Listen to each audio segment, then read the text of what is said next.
이 인물이 궁금했다. 제51회 욥 17. 욥이 주장하는 고난의 원인. 고난을 겪는 사람들은 대개 그 고난의 원인을 나의 탓, 남의 탓, 상황 탓으로 돌립니다. 그러나 성경은 사람이 당하는 고난이 나의 탓도 아니요, 남의 탓도 아니요, 상황 탓도 아니라고 말합니다. 고난의 원인은 바로 죄의 탓이라고 말합니다. 이것이 기독교입니다. 죄로 인해 사람이 고난을 겪는 것이라고 말하는 것, 이것이 기독교입니다. 그리고 이렇게 결론을 내려야 부작용이 없고 사람이 온전히 살아갈 수 있습니다. 죄로 인해 사람이 고난을 겪는 것이라는 결론이 나와야 사람과 사람이 서로 하나 되어 온전한 세상을 이루어갈 수 있습니다. 다시 말해 고난의 원인이 나의 탓, 남의 탓, 상황 탓이라고 하면 부작용이 있을 수밖에 없다는 의미입니다. 첫 번째로 고난과 시련과 역경이 나의 탓이라고 하는 경우의 부작용입니다. 이런 경우 어떤 부작용이 있겠습니까? 사람들은 죄책감에 빠집니다. 사람들은 무기력에 빠집니다. 심한 경우 우울증에 빠지기도 하고 더 심한 경우 스스로 목숨을 끊기까지도 합니다. 세상에서는 자신을 탓하는 것을 마치 미덕인 양 말합니다.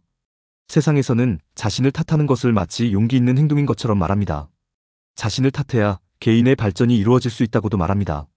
물론 그럴 수 있습니다. 그러나 자신을 탓함으로써 일어나는 불행한 일도 만만치 않게 많이 있음을 간과해서는 안 됩니다. 두 번째는 남의 탓을 하는 경우의 부작용입니다. 이 경우의 부작용은 너무나 분명합니다. 사람이 사람을 정죄하게 됩니다. 사람이 사람을 심판하게 됩니다. 결국 사람과 사람 사이에 담이 생기게 되고 사람과 사람이 원수 관계가 되어버립니다. 모든 사람이 하나 되어 행복한 세상을 만들어갈 수 있는 기회가 원천적으로 막히게 되는 것입니다. 세상은 남의 탓을 하는 것이 비겁한 일이라고 말하지만 그 비겁함보다 훨씬 더 큰 부작용이 있다는 것을 간과해서는 안 됩니다. 세 번째는 상황 탓을 하는 경우의 부작용입니다. 상황 탓이니까 그 상황을 개선하기만 하면 될 것 아니냐고 사람들은 생각합니다. 그래서 하는 일이 법과 제도를 뜯어고치는 일입니다. 법과 제도를 보다 더 엄격하게 적용할 수 있도록 운용하는 사람들을 교체하는 일입니다. 그런데 법과 제도의 개선, 운용하는 사람들의 교체로 세상의 문제가 해결됩니까? 안 됩니까? 안 됩니다. 역사가 그것을 증명하고 있습니다. 법과 제도를 강화하면 도리어 사람의 자유가 제한받게 됩니다. 사람이 사람답게 살아갈 기회가 점점 더 사라지게 됩니다. 세상은 법과 제도로 좋은 세상이 이루어질 수 있다고 하지만 사람의 자유가 제한받는 더 큰 부작용이 있다는 것을 간과해서는 안 됩니다. 조금 전 세상 사람들은 고난의 원인을 나의 탓, 남의 탓, 상황 탓이라고 꼽았습니다. 그런데 기독교 성도들은 이 세 가지에 하나님 탓을 더했습니다. 하나님 때문에 내가 고난을 겪는다고 생각하는 기독교 성도들이 아주 많이 있음을 부인할 수 없습니다. 여러분들도 잘 아시다시피 욥은 지금 아주 극심한 고난을 겪고 있습니다. 가진 소유를 모두 잃었고 중병에 걸려 다 죽게 되었습니다. 여쭈어 보겠습니다. 이렇게 고난을 겪고 있는 욥은 지금 자신이 겪는 고난을 누구의 탓이라고 생각하고 있습니까? 보기를 드리겠습니다. 1번 욥 자신의 탓이다. 2번 남의 탓이다. 3번 상황 탓이다. 4번 하나님 탓이다. 5번 죄의 탓이다. 정답이 몇 번입니까? 정답은 4번입니다. 욥은 자신의 고난이 바로 하나님 탓이라고 생각하고 있습니다. 자신의 탓도 아니고 남의 탓도 아니고 상황 탓도 아니고 죄의 탓도 아니고 하나님 탓이라고 생각하고 있습니다. 욥은 스스로 의롭게 살아왔다고 생각하는 사람으로 자신에 대해 대단한 자부심을 가지고 있는 사람입니다. 그리고 욥이 의롭게 살아온 것은 분명한 사실입니다. 성경도 그렇게 기록하고 있습니다. 욥기 1장에서 욥은 온전하고 정직하고 하나님을 경외하고 악에서 떠난 자이고 동방 사람 중에 가장 훌륭한 자라고 기록하고 있습니다. 욥은 실제로 의롭게 살았고 의롭게 산 자신에게는 아무 문제가 없다고 생각하는 사람입니다. 자신은 의롭게 살아왔기 때문에 남에게 그 어떤 해코지도 한 적이 없고 또한 자신이 불리한 상황에 놓일 수 있는 상황을 만든 적도 없습니다. 나도 아니고 남도 아니고 상황도 아니기에 남는 것은 오직 하나님과 죄뿐입니다. 그런데 욥은 죄에 대해 알지 못합니다. 죄가 자신을 사로잡고 있고 자신이 죄에 사로잡혀 있는 죄인이라는 것을 알지 못합니다. 그러니까 남는 것은 결국 하나님뿐입니다. 즉 욥은 하나님이 자신에게 이런 고난과 시련과 역경을 주셨다고 생각하고 있는 것입니다. 그런데 문제는 욥이 자신의 고난이 하나님 탓이라고 생각하는 것이 아닙니다. 그것보다 더 큰 문제는 해결책이 없다는 것입니다.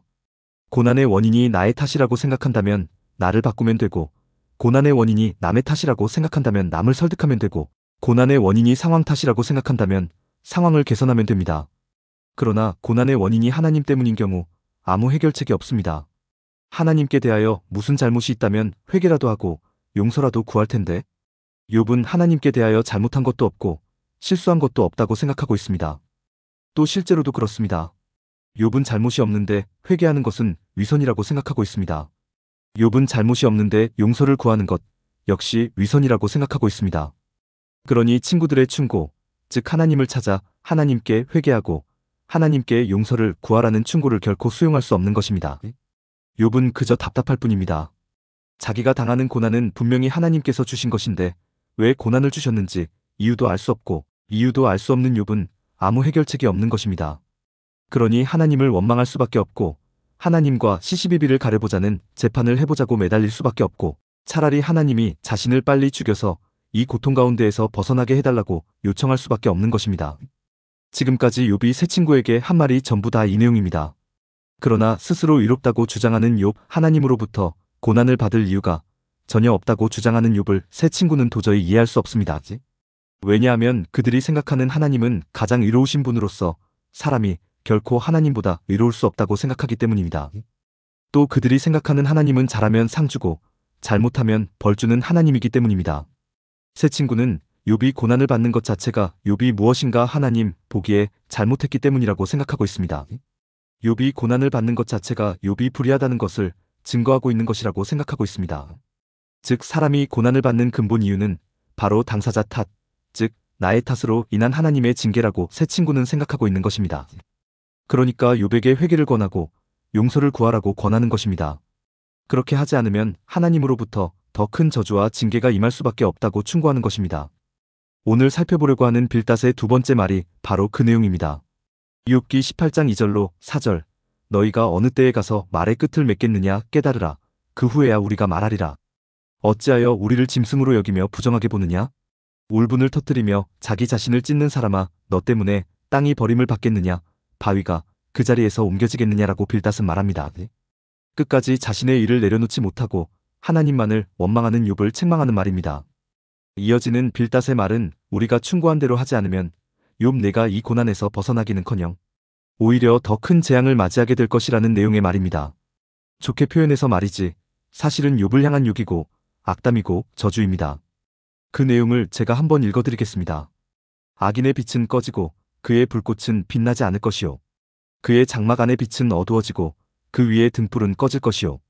그의 활기찬 걸음이 피곤하여지고 그가 마련한 꾀에 스스로 빠질 것이니 이는 그의 발이 그물에 빠지고 올가미에 걸려들며 그의 발 뒤꿈치는 덫에 치이고 그의 몸은 올무에 얽힐 것이며 그를 잡을 덫이 땅에 숨겨져 있고 그를 빠뜨릴 함정이 길목에 있으며 무서운 것이 사방에서 그를 놀라게 하고 그 뒤를 쫓아갈 것이며 그의 힘은 기근으로 말미암아 쇠하고 그 곁에는 재앙이 기다릴 것이며 질병이 그의 피부를 삼키리니 곧 사망의 장자가 그의 지체를 먹을 것이며 그가 의지하던 것들이 장막에서 뽑히며 그는 공포의 왕에게로 잡혀가고 그에게 속하지 않은 자가 그의 장막에 거하리니 유황이 그의 처소에 뿌려질 것이며 밑으로 그의 뿌리가 마르고 위로는 그의 가지가 시들 것이며 그를 기념함이 땅에서 사라지고 거리에서는 그의 이름이 전해지지 않을 것이며 그는 광명으로부터 흑암으로 쫓겨 들어가며 세상에서 쫓겨날 것이며 그는 그의 백성 가운데 후손도 없고 후예도 없을 것이며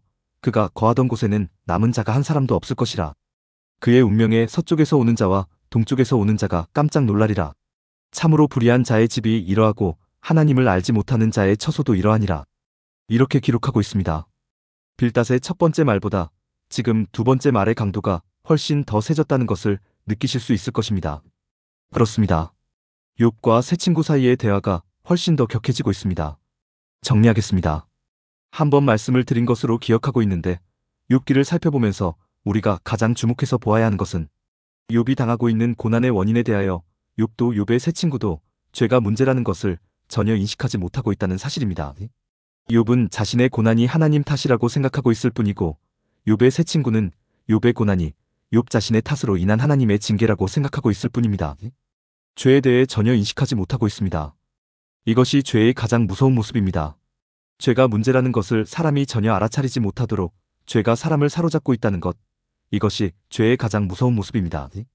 세상 모든 문제의 원인이 죄라는 것을 알아차리지 못하면 결국은 나의 탓, 남의 탓, 상황 탓을 하게 되고, 그렇게 탓을 하다 보면 각종 부작용이 일어나서 사람들을 더 큰 불행 속으로 빠져들게 됩니다.